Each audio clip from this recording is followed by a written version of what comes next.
Si le diable veut détruire ta vie, il ne viendra pas d'un seul coup. Il commencera par chercher une brèche, puis il s'infiltrera petit à petit. Aujourd'hui, je veux te parler des 3 domaines que Satan cherche le plus à attaquer dans ta vie.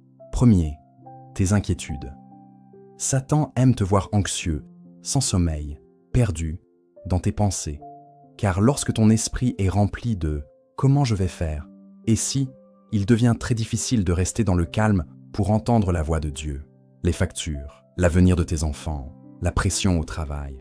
Il ne cesse de jeter dans ton cœur des questions hypothétiques jusqu'à ce que ta paix soit complètement submergée. Deuxième, ton cœur. La Bible dit « Garde ton cœur plus que toute autre chose, car de lui viennent d'eau les sources de la vie. » Dès que Dieu n'est plus à la première place dans ta vie, Satan a trouvé une porte d'entrée.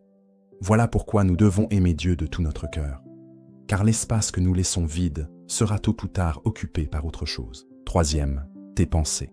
Satan est un manipulateur. Il remplace la vérité par le mensonge. Il veut que tu marches selon le rythme du monde, et non selon la parole de Dieu. La seule protection, c'est de t'équiper de la parole de Dieu. C'est notre seule épée. Éphésiens 6,13 déclare « C'est pourquoi, prenez toutes les armes de Dieu, afin de pouvoir résister dans le mauvais jour, et tenir ferme après avoir tout surmonté. » N'attends pas que la brèche devienne une fissure profonde pour essayer de réparer.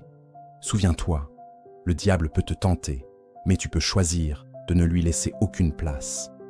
Je t'encourage à regarder ce message 2 ou 3 fois. Après la 3e fois, écris « Jésus » en commentaire comme un acte de foi. Si ce partage t'a parlé aujourd'hui, pense à l'envoyer à la première personne que Dieu met sur ton cœur. Appelle à l'action. Si tu désires apprendre à protéger ton cœur et tes pensées par la parole de Dieu, tu peux me contacter directement sur WhatsApp au numéro qui s'affiche à l'écran.